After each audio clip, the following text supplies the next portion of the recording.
indústrias metalúrgicas mecânicas de material elétrico tem uma nova diretoria para o triênio 2016-2019. Os novos integrantes tomaram posse agora no mês de julho. À frente da entidade, como novo presidente, estará o empresário Reomar Ângelo Slaviero, de 63 anos. Ele vai responder por uma organização que agrega aproximadamente 3.500 empresas de 17 municípios da região serrana. Juntas, movimentam em torno de 12 bilhões por ano. Slaviero é casado, pai de 3 filhas, formado em tecnólogo em automatização industrial pela UX, Universidade de Caxias do Sul, e pós-graduado em marketing pela Fundação Getúlio Vargas. Ele está no ramo eletrônico há pelo menos 40 anos. Hoje, ele é diretor da empresa Imatron de Caxias do Sul. E é com o Reomar Slaviero que nós vamos conversar neste primeiro bloco do programa Parlatório aqui da TV Câmara, canal 16.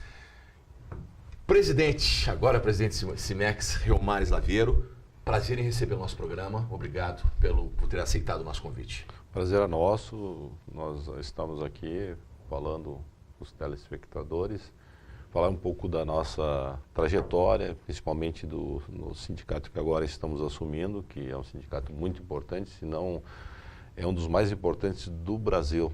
Né? E a importância dele não está pelo seu nome, e sim pelas empresas que ele representa. São 3.500 empresas, aproximadamente, né? Exatamente. São número expressivo. São em torno de hoje, né, nós já tivemos 55 postos de trabalho, 55 mil postos de trabalho. Hoje nós estamos com, infelizmente, pela crise, né, com 35 mil postos. Já faturou nesse nosso ramo, como falasse aí, 12 bilhões hoje. Mas já chegou a mais de 20, a 22 bilhões, né? Então, realmente, a crise pegou, estamos num momento bastante difícil, mas acho que chegamos ao fim do poço, né? Isso é bom. Ouvir isso do empresário é bom. Reomar, antes de falar do Cimex, agora desses teus projetos, o que você pretende fazer como presidente dessa entidade, vamos falar um pouquinho do empresário, da sua vida antes desse novo desafio que você tem agora à frente do Cimex. Há 40 anos, é isso, mais ou menos, aproximadamente, que você está no ramo eletroeletrônico? Se considerar também, começa assim, eu iniciei a minha carreira profissional como numa área comercial. Né? Comercial? Trabalhei 2 anos aqui em Caxias no comercial e depois eu fiz um concurso, entrei na escola da Varig. E ali iniciei, então, a carreira na área... Varig? Na Varig. A Varig era muito conceituada. Nossa, e era uma escola muito boa, uma empresa muito boa, e onde que eu tive a oportunidade, em vista da dificuldade que tínhamos de ter uma escola técnica em Caxias do Sul, na época, não tinha. Por isso que hoje eu sou um batalhador nessa área. Acho que o Cimex tem batalhado muito essa questão de ter uma escola técnica, dar oportunidade aos filhos dos trabalhadores, né, para os trabalhadores terem uma condição de melhorar a sua qualidade profissional. E eu, para poder fazer isso, eu fiz um concurso, porque lá poderia tinha um salário, na época, um concurso isso que eu ia te perguntar, era bem difícil. Bem difícil, eram assim 400 candidatos para 20 vagas. 20 Fiz vagas. Teste para comissário de bordo? Sim. Era bem difícil, teste inglês, era bem difícil. Muito difícil. Então aí consegui, foi uma oportunidade, iniciei ali, depois então, novamente surgiu a oportunidade num concurso na Embratel. A Embratel também no mesmo ramo da área de eletrônica, telecomunicações. Aí então também muito difícil. Eu digo assim, a vida não é fácil, a gente tem que lutar. E ali na época, eu me lembro, a minha inscrição era 89, e eram 2 vagas. Né? Também, felizmente, graças a Deus, ajuda Nossa Senhora de Caravaggio, consegui chegar. Foi lá, fez uma promessa para ela. Isso, cheguei lá, né, tal. E consegui, então, aí foi o início de uma carreira dentro dessa área. Né? Então, trabalhei 25 anos daí. Né? E nesse meio tempo, então, junto com meu irmão, a gente teve a ideia de...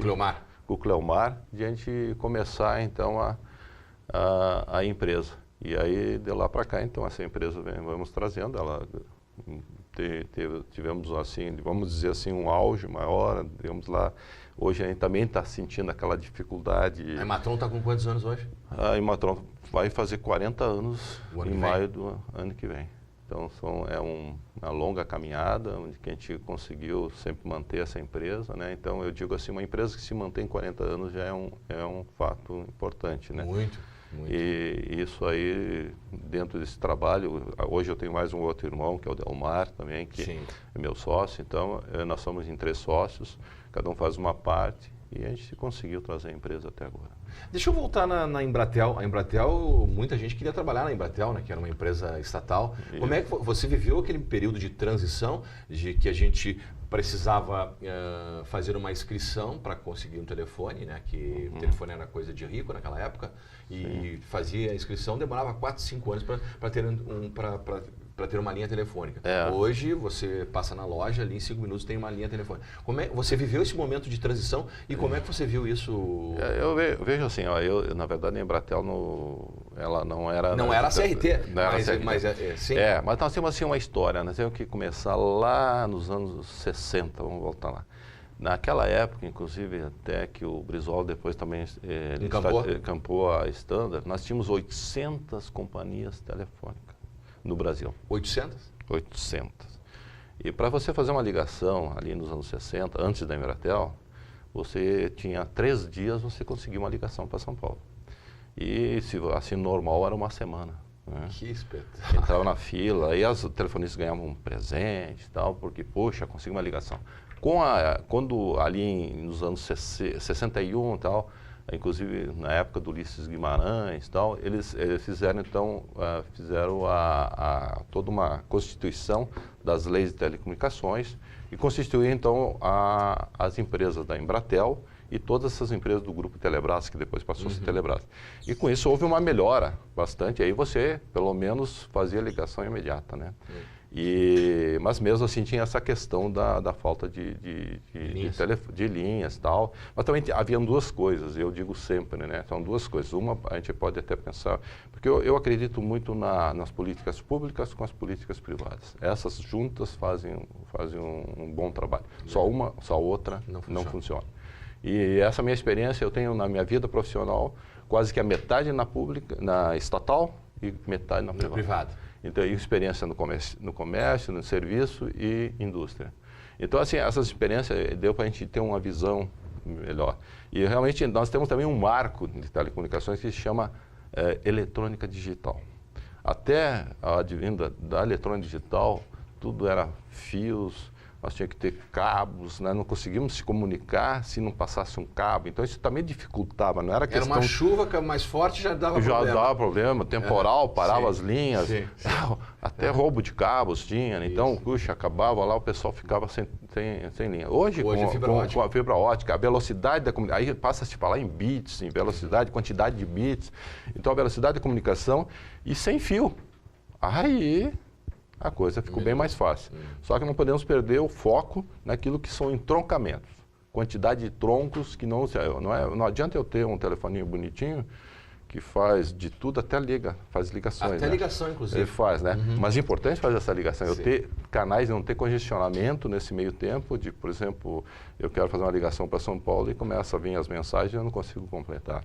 Ou então eu saio fora um pouco do eixo aqui do centro de Caxias, um pouquinho para fora e já não tenho mais sinal. Então essas são as preocupações que nós temos que continuar e nós temos que ter um órgão de fiscalização que se chama hoje Anatel, que ele tem que fazer o papel dele. Agora, esse momento de transição para você, porque você é do tempo do cabo, que tinha que avocar na terra ou aéreo, né? O aéreo, colocar nos postes, e você passou agora, acabou de falar, também está vivendo, Reomar, a questão da fibra ótica. Como é que foi essa transição para você? Também, eu tive um aprendizado para ti, tudo novo. E eu tive a oportunidade como gerente da Embratel aqui na ocasião de abrir o primeiro lance de rádio digital, já então, Caxias do Sul, que era uma cidade, foi a primeira cidade do interior a ter uma abertura de rádio digital da Embratel, interligado aqui do centro, na Visconde de Pelotas, com lá a repetidora que fica lá no Jardim Dourado, lá em cima, com um lance de fibra ótica. Aquele prédio da Visconde que tem ali até hoje. Isso, né? Eu na ocasião era gerente, conseguimos fazer esse feito, né? Foi muito bom, foi um avanço muito grande nas telecomunicações de Caxias do Sul, permitindo, inclusive, nós tínhamos até, eu falava assim, TV executiva, né? Que era uma transmissão de um consórcio nacional que a Randão tinha, E tinha que ir no Rio fazer o evento. Nós conseguimos, a partir daí, a transmissão ser feita aqui de Caxias do Sul. É verdade. A Randon tinha o consórcio das carretas, né? Das carretas. Que ele fazia isso. via... Bom, mas, na verdade, eu comecei na televisão e a gente tinha que ir até a torre da emissora. Tu deve ter passado por isso, Reomar. Eu tinha que ir até a torre da emissora para pegar o sinal do telefone para gerar as imagens. Sim. Se fizesse uma matéria em Caxias do Sul, para essa matéria ir para Porto Alegre, tinha que ir até a torre da Embratel, colocar... Tinha lá o equipamento na época eu trabalhava na RBS, a RBS tinha instalado na Embratel o equipamento, tu levava a fita lá na e verdade, a Embratel... era na CRT, né? Isso aí, na época na CRT. Isso, e daí pegava o entrocamento para Porto Alegre. Isso né? aí, exatamente. Isso, porque dentro do estado era a CRT, né? Então o entrocamento... Mas nós conseguimos fazer um entrocamento para fora do estado. Isso foi um trabalho teu. Foi um trabalho em 82, nos anos 80, né, 82, por aí, a gente conseguiu fazer esse efeito. Para fora do estado. E aí a gente conseguiu transmitir para o país, fazer o sinal sair de Caxias. E não passar por Porto Alegre. Não passar por Porto Alegre. E direto para o Rio, e do Rio, então, transmitindo via satélite para todo o Brasil. Né? Então quer dizer que se hoje, Reomar, nós formos falar da história da telefonia em Caxias do Sul, o teu nome tem que estar lá, porque isso foi um marco. Não, foi um marco, foi um grande marco, assim, eu digo sempre, eu acho, Nossa Senhora me ajuda muito, que eu sempre estou num momento, tenho uma sorte de acontecer as coisas e acontecer uma coisa... Momentos históricos, é um momento histórico. Foi histórico. E eu acho que assim, foi bacana até porque uniu até naquele momento, a Universidade de Caxias do Sul estava ia implantar a TV deles, né?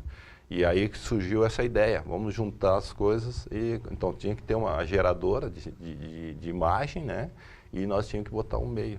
E conseguimos, então, nisso aí Mas foi aí no final dos anos 80, já 90, foi que aconteceu isso, né? Então, aí veio com a questão da implantação de uma rede nacional da Embratel, aí começava a melhorar as telecomunicações. Em 92, aí em diante, começava a vir o marco, eu digo sempre, um grande marco, que foi a eletrônica digital, a transmissão digital. Agora, com esse grande marco, esse grande avanço da transmissão digital, o Slaviero, como é que você vê hoje, você que passou por um período rústico, vamos dizer assim, o período medieval das comunicações, acabamos de falar dos cabos aéreos, Sim. E aí você chega hoje na fibra ótica, na era digital, e você não consegue, tem um telefone que até faz ligações, faz de tudo,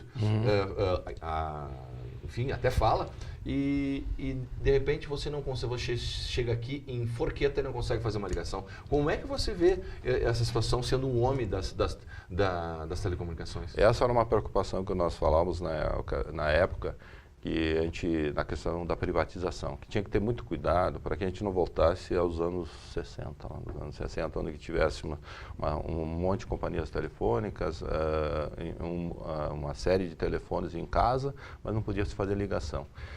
Ou seja, que tem que ter um órgão fiscalizador, e aí o marco é esse aí, a Anatel, ela tem que defender o usuário. Ela não pode ser, ela tem que ser um misto entre as prestadoras de serviço e alguém que representa os usuários, que defenda o interesse do usuário. Porque não adianta eu ter um telefone, me vender linha, eu fico pagando uma mensalidade, aí chego em Forqueta ali já não pega sinal, porque não foi posto uma torre, porque não tem uma Herb aí, uma estação repetidora, ali naquele lugar, para economia, eu sempre digo, o misto das políticas públicas com a privada, ela tem que ter muito cuidado, porque a empresa privada, eu acho que é uma finalidade, ela é prestar serviço e ter lucro, mas não pode ser só lucro. Isso é uma visão que eu tenho como empresário. Acho que nós temos que prestar serviço, nós em Caxias tem muito isso, o nosso empresário, felizmente, ele tem a visão do orgulho de produzir coisas de qualidade, né? E não só ter lucro. Claro, ter lucro, sim, faz parte, né?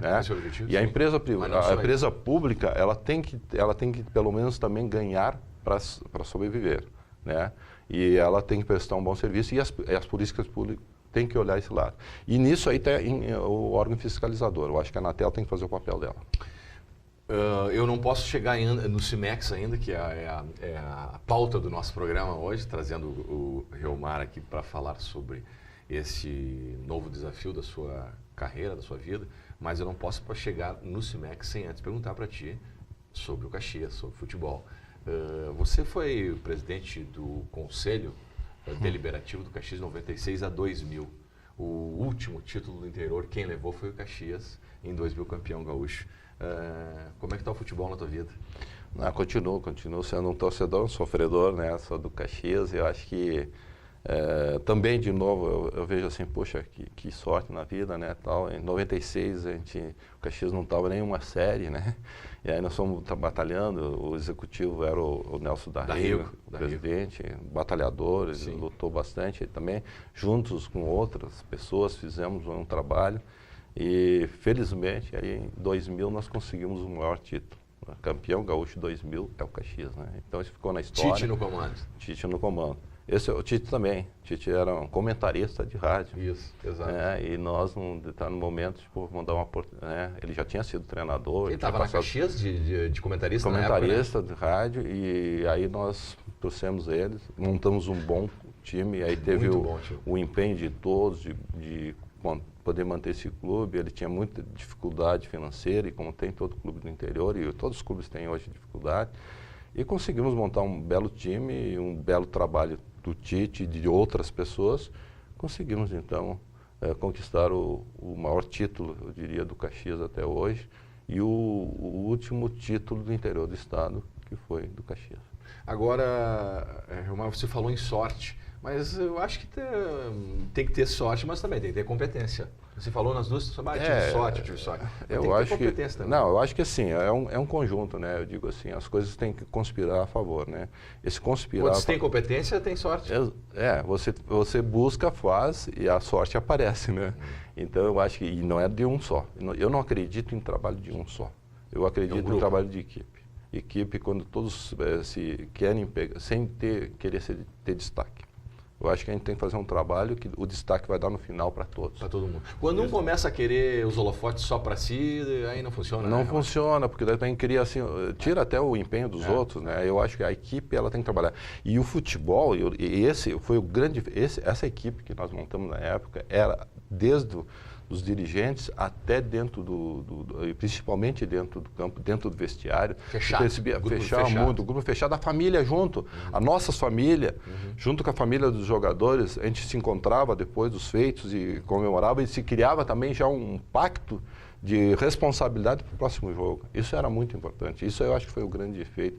Não tinha, estava lá eu da Rigo carregando uma TV, porque não era essas de LCD, era as TV grandes para mostrar na pré-eleição do Tite lá para os jogadores, nós estávamos todos juntos, trabalhando junto. Isso aí eu acho que motivou muito essa visão da equipe para todos os componentes do grupo. Jogo inesquecível. Eu estava lá cobrindo pela outra emissora, no campo, fazendo o primeiro jogo 3-0, depois lá em Porto Alegre, empate com um erro de pênalti do Ronaldinho Gaúcho.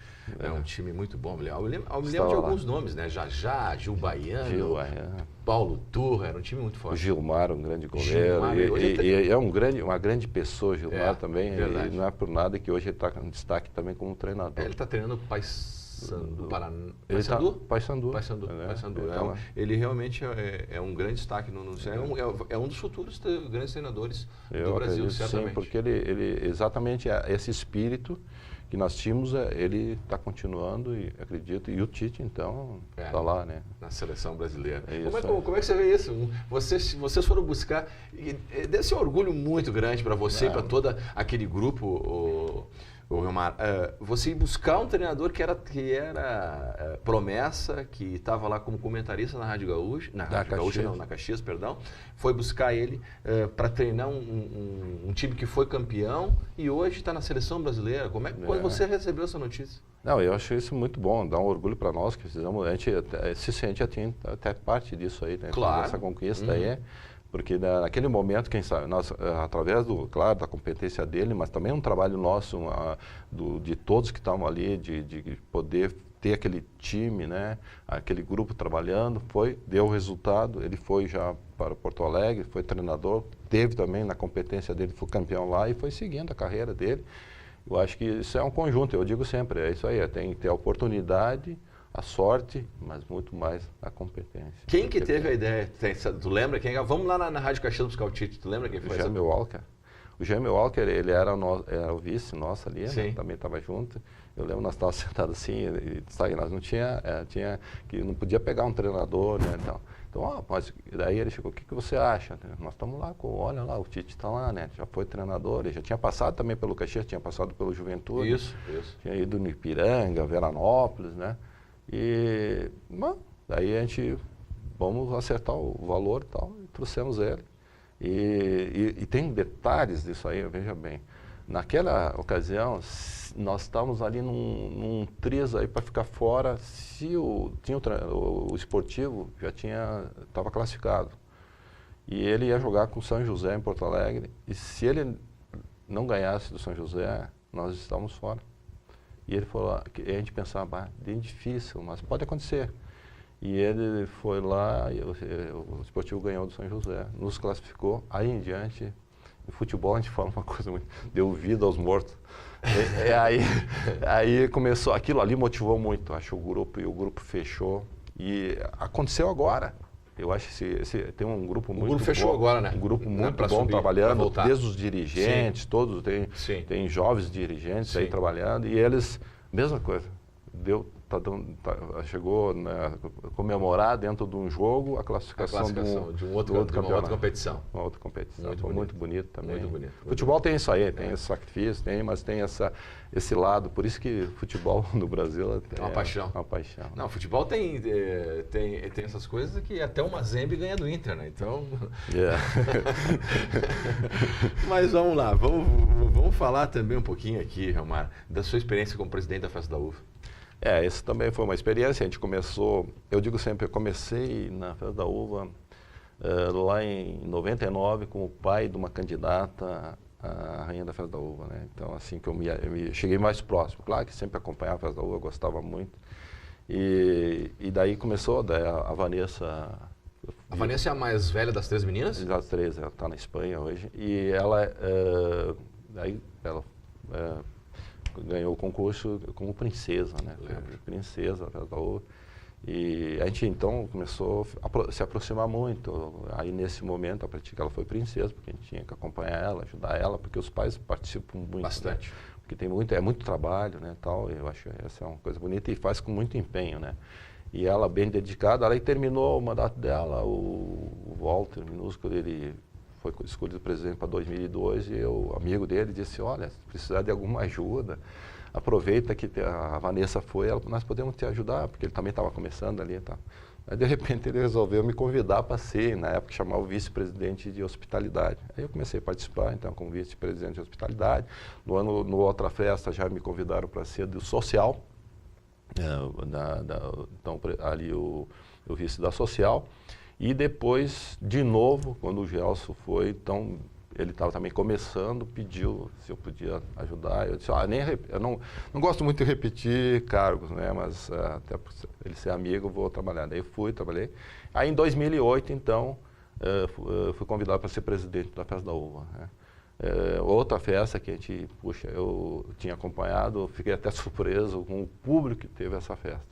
Aliás, hoje é o maior público até hoje na história da Festa da Uva. Foi um momento que nós estávamos terminando o centro de eventos, toda a equipe trabalhou. Então, assim, eu lembro que todo mundo pegava junto. E a gente não pode dizer, eu fui presidente, mas quem fez a festa foram todos. Você acabou de falar de grupo, né? De grupo. E aí que deu certo, nós conseguimos fazer uma boa divulgação da festa. Até tu trabalhando na Festa da Uva. Sim, trabalhei naquela. Acho que foi na social, no concurso, né, e tal. E, então, assim, todo mundo pegou junto e foi bacana. E a gente teve um bom resultado, um maior público até hoje de Festa da Uva, uma festa muito boa, ficou na história, né? Então, assim... uma boa experiência de vida, né? Nossa, experiência, assim, são várias experiências, né? O futebol é uma experiência, a Festa da Uva é outra, uma experiência muito gratificante, uma experiência que tu faz, porque a gente tem muita ligação com isso aí. Isso aí vem, eu dizia assim, por que eu me motivava? Fazer o salão paroquial, inventamos esse salão paroquial, fazer isso, fazer aquilo. A questão que lembrava a infância. Eu dizia sempre que me lembrava chegar na casa da minha avó, Eu saía daqui, ia lá para Colônia, né, que parecia uma viagem, 18 quilômetros. Sim, naquela época era uma viagem, batido, né? Aí chegava lá, assim, tu chegar na casa, o cheirinho da comida, o carinho dela te recebeu, né? Então, essa experiência a gente tentava motivar, estou fazendo todo o grupo ter essa motivação de receber o visitante. Nessas experiências, uma boa comida, receber bem o visitante, né? E aconteceu, foi muito bacana. Eu acho legal, assim, todo mundo trabalhou junto, as soberanas, né? Os vice-presidentes, os diretores, todo mundo, ninguém, assim, ó, todo mundo queria fazer mais que podia. Isso aí foi o resultado do sucesso da Feira da Uva em 2008. Agora dá para dizer, então, com tudo isso que você acaba de dizer, está agora entrando uma nova experiência. Tu já havia sido... Tu era dirigente do Cimex? Sim. Eu estou no Cimex há 12 anos, né? Isso. Eu comecei ali na Câmara Setorial, né, de Eletroeletrônica. Depois me envolvi também na RT, Relações Trabalhistas, a questão do grupo de Relações Trabalhistas, que faz a negociação sindical aí do dissídio.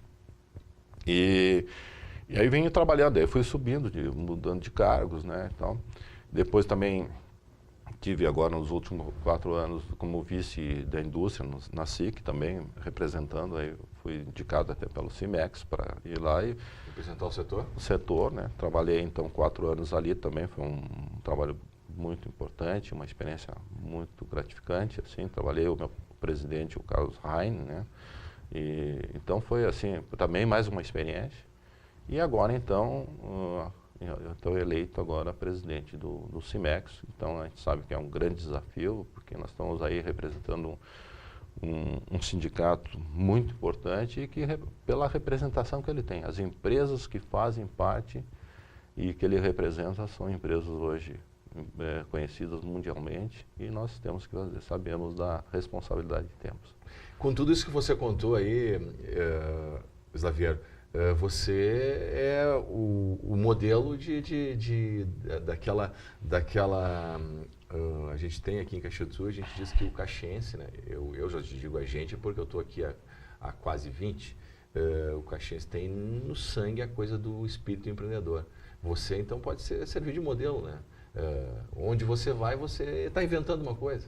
Não, isso sim, eu acho que o caxiense tem isso, e quem vem de fora acaba assumindo isso, né? É verdade, é verdade. Eu acho assim, acho que eu sempre dizia assim, até tinha colegas da Embratel também que vinham, porque muitos de fora diziam, poxa, eu não sei o que tem aqui nessa cidade, Ceará, assim, que a gente acaba querendo ser um empreendedor.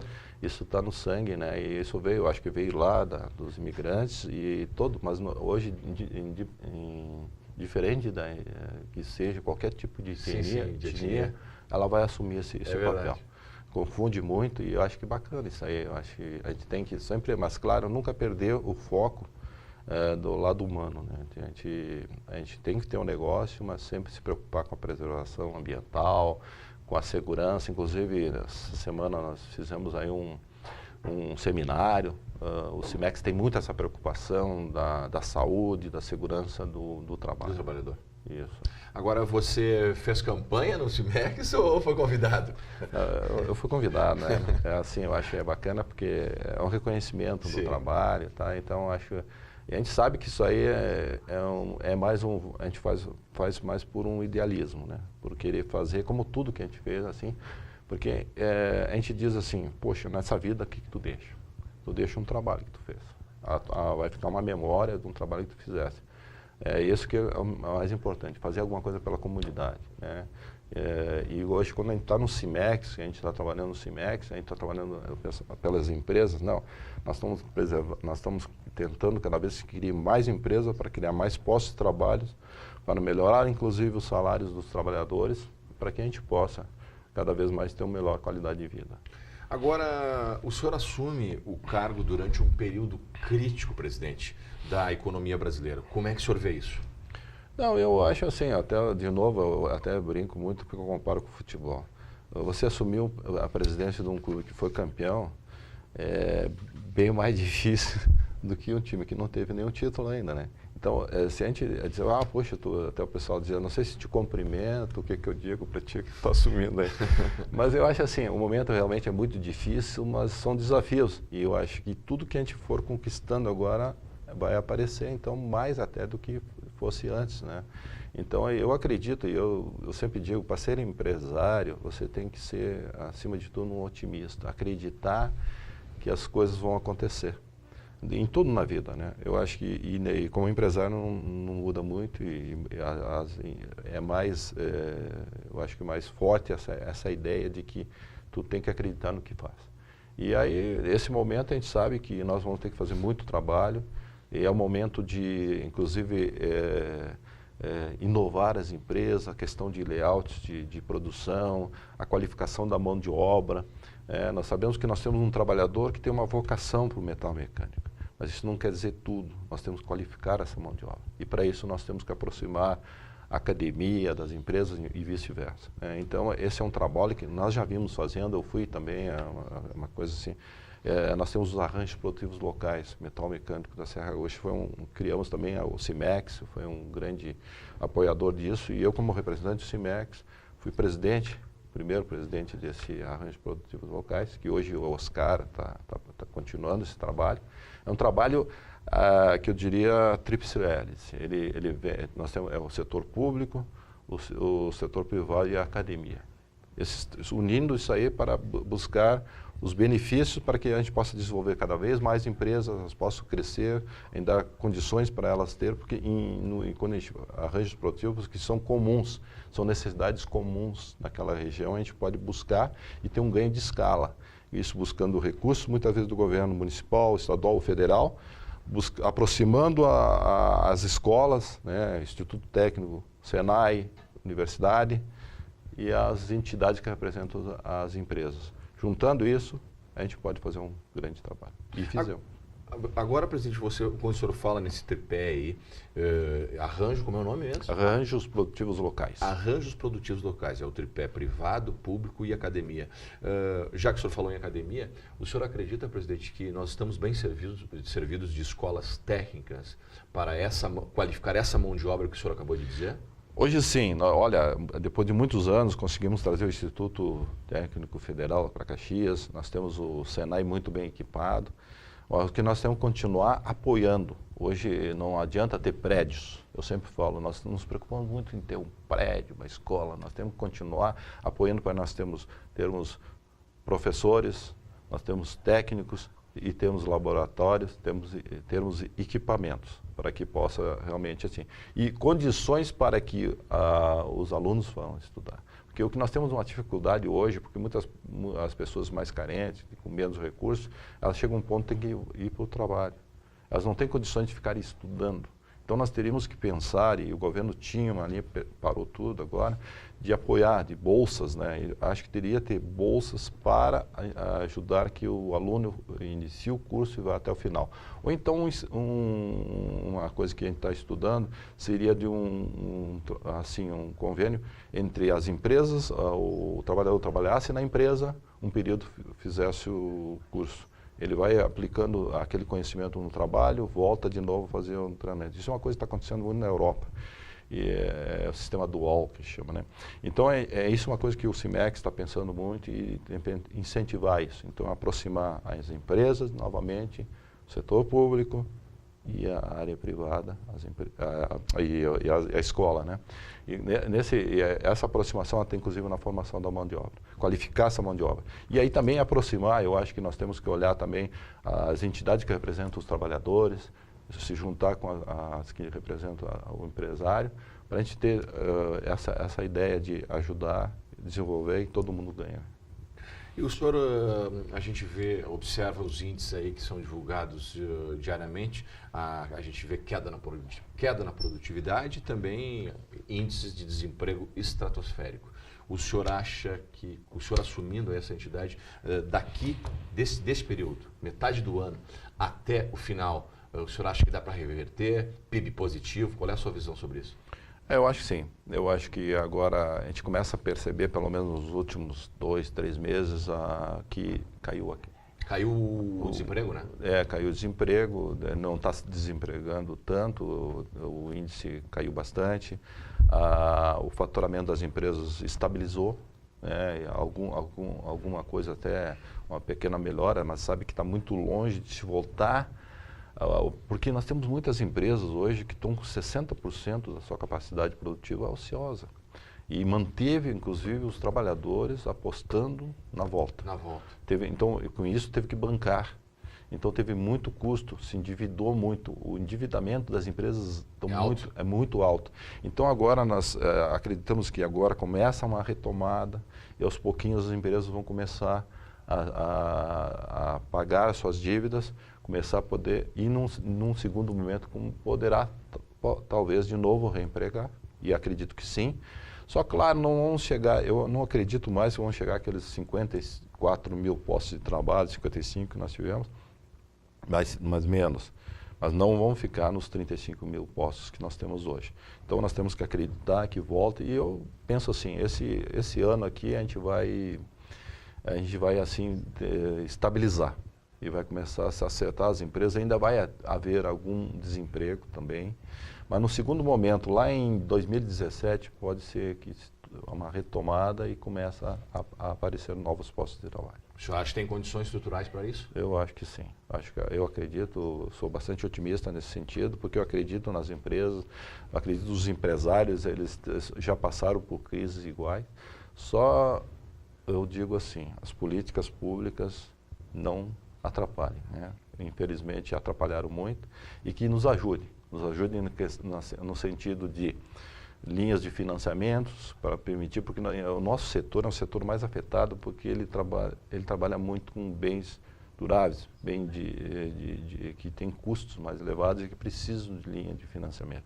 Além disso, veja bem, o setor de ônibus, ele depende muito dentro do país, inclusive de leis, na questão das concessões, das licitações, das concorrências públicas, elas dependem muito do governo federal. Então, isso aí, e ali vem o financiamento também. Sabemos que linha de financiamento, ele só vem se for da linha pública, né?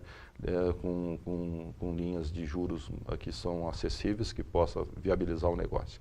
Então, acreditamos que isso, se ocorrer isso. Além disso, nós precisamos também de mais investimento na questão de logística, questão de estradas, aeroportos, ferrovias. Inclusive, nós estamos vendo aí uma questão de começar a viabilizar a questão de ferrovias, aí, fazendo um posto em Vacaria, porque até aí chega, né, para quem depois então ter uma interligação para cá rodoviária, trazendo o aço, porque nós somos um grande consumidor de aço no Brasil.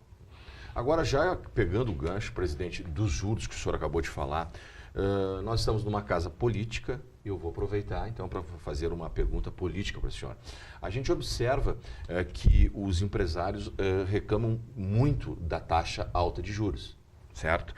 Mas na hora de apoiar candidato A, B ou C, a gente percebe que eles, em sua grande maioria, né, apoiam exatamente aqueles que são donos do poder financeiro, ou seja, os banqueiros. Como o senhor vê isso?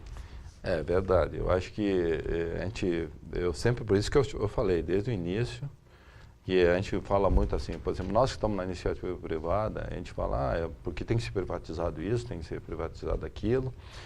Só que daí, de repente, o custo do aço está muito alto, né? O que vai fazer? Quem é que tem que resolver? Vamos lá, então, na empresa que foi privatizada, a companhia siderúrgica, ela tem que baixar o preço. Ela diz, não, eu viso o lucro, eu não posso, né? Aí o governo vai fazer o quê? Não existe um decreto, você vai ter que baixar o preço. Né? A mesma coisa a questão financeira que você está falando agora. Infelizmente, você vai buscar uma linha de crédito, se não for um banco que é de suprimento mesmo, que seria o BNDES, você não sai disso. Né? Porque ou então, aí a pouco tu vai, a Caixa Econômica, que é um agente, vai no Banco do Brasil, que é um agente do BNDES. Aí o BRDE também, que também é estatal, né? Que é aqui dos governos do Sul. Então, ele precisa disso. Então, o que falta, e é um pouco diferente quando você olha para os Estados Unidos, você olha para a Europa, lá chega a ter juro negativo, né?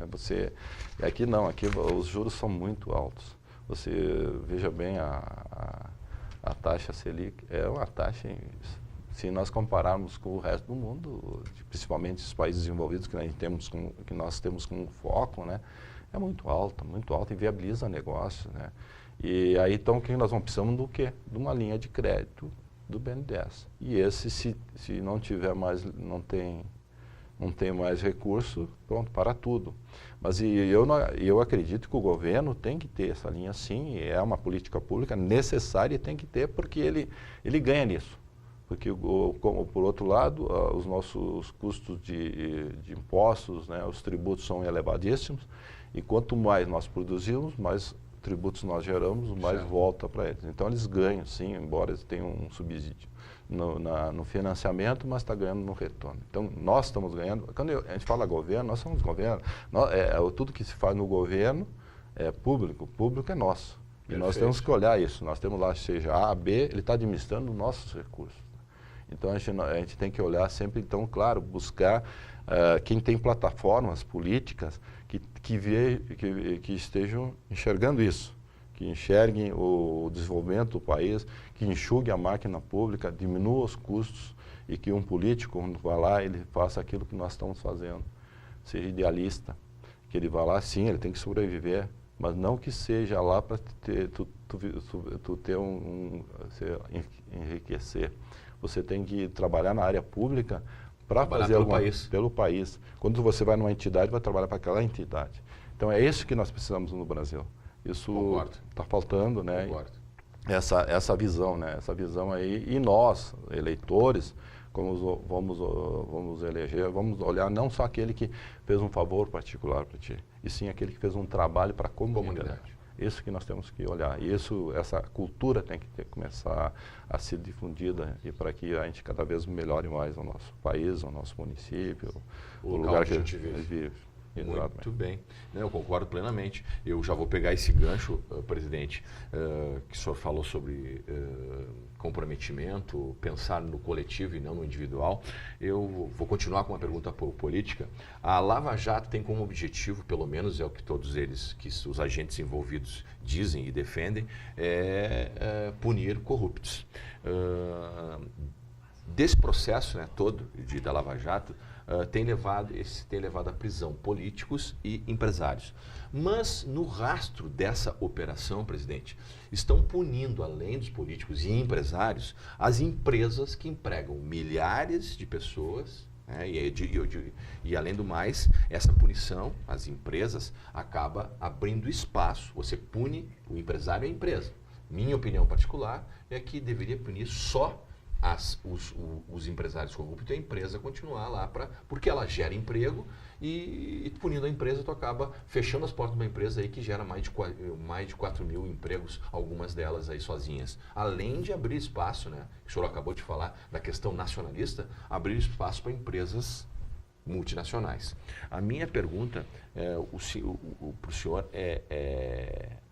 como é que o senhor vê isso, essa questão de não se preocupar em preservar empresas e empregos e esse capital de tecnologia que muitas delas têm, que pode ir para o lixo, punindo a empresa e não só o empresário corrupto. Como é que o senhor vê isso? Eu vejo isso aí, eu vejo da mesma forma. Eu acho assim, a gente não tem que punir a empresa, tem que punir o dirigente dessa empresa. É como se nós tivéssemos um prefeito que estava desviando verba no município, vamos punir o município. Exatamente. Não podemos fazer isso.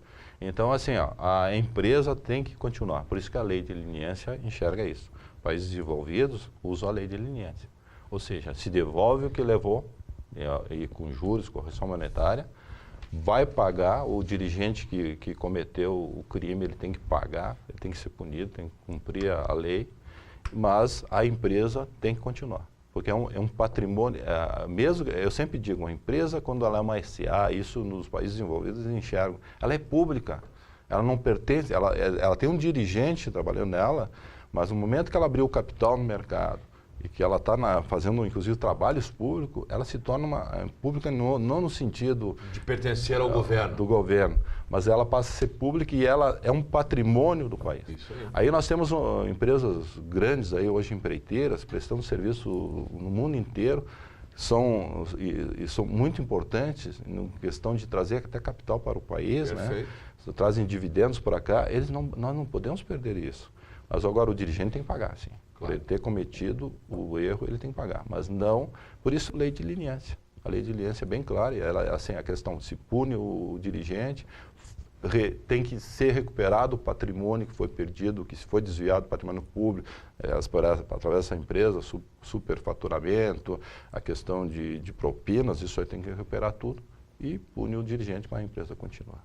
Só para explicar o que é um acordo de leniência que fala o presidente Reomar Zaviero, acordo de leniência é quando é um acordo celebrado entre a União, né, e pessoas físicas ou jurídicas autoras de infração contra a ordem econômica, que permite, o acordo de leniência, permite ao infrator colaborar nas investigações, no próprio processo administrativo e apresentar provas inéditas e suficientes para a condenação dos demais envolvidos na suposta infração.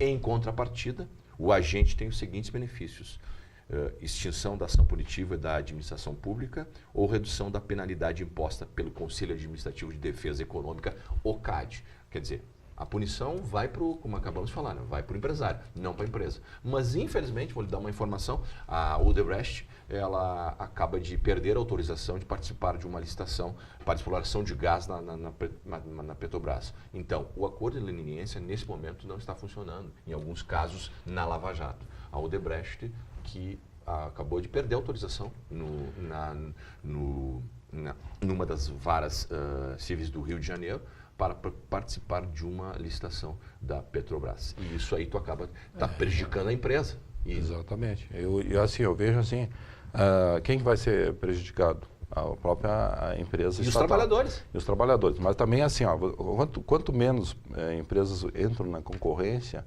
menos competição tem, menos tem facilidade de tentar fazer um melhor preço, desde que seja uma coisa honesta. Claro. Porque, infelizmente, o que houve foi uma distorção nessa área.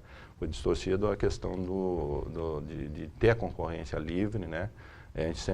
Eu, por exemplo, já trabalhei na área estatal, sempre tive uma crítica sobre essa lei 8.666, que ela tinha uma boa intenção, mas olhando ela permitiu que formalizasse a falcatrua.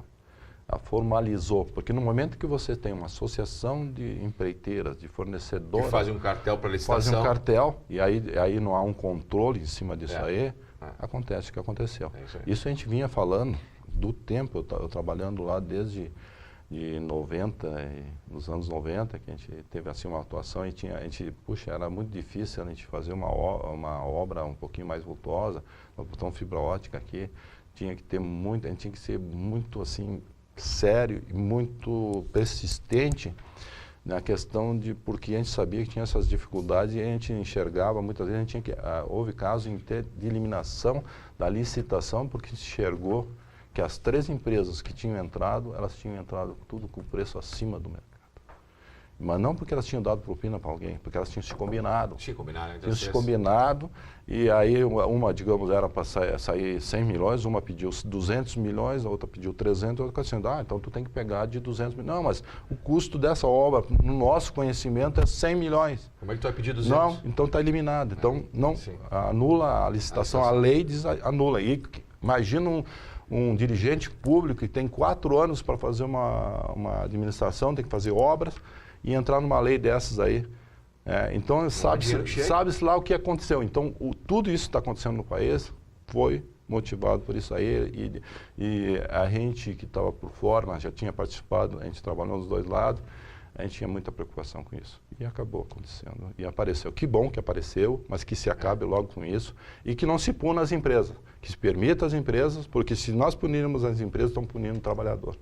O trabalhador vai perder o emprego. Imagina uma empresa como a Odebrecht, que tem milhares de postos de trabalho, vai se perder. Sim, tem que fazer cumprir, tem que devolver o dinheiro, ela tem que se legalizar. Por exemplo, como uma empresa para participar de uma licitação, ela tem que estar com os impostos em dias, com os tributos em dias, tudo. A mesma coisa essa empresa vai ter que estar. Começa, além dos tributos, hoje tem que devolver o que ela levou do patrimônio público.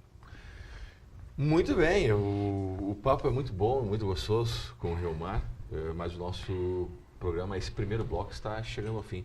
Reomar, à frente do CIMEX até 2019, 3 anos para você, como presidente dessa entidade, como a gente já falou, que agrega aí mais de 3.500 empresas, está movimentando hoje em torno de 12 bilhões de reais por ano. Que responsabilidade para você? Sucesso na administração. Realmente a gente está ciente da responsabilidade, nós vamos aqui defender as empresas privadas, né? Sempre buscando o apoio da área das políticas públicas. Acreditamos nesse conjunto que nós vamos conseguir o nosso objetivo.